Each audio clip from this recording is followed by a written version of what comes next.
Today I'll be showing you how to colorize a black and white image in Photoshop Elements 9. What you're going to need is a black and white image of what you want to color and a color palette like you see here.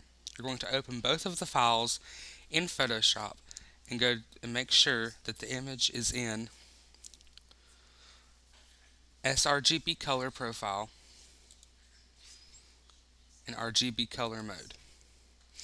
You will then zoom in on the area you want to color. Select the Quick Select tool.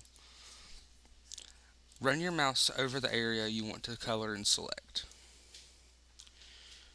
You can clean up the selection and select unwanted details by holding down the Alt key and dragging the mouse over what you want to be deselected. You can clean up with your selection with the Selection Brush tool.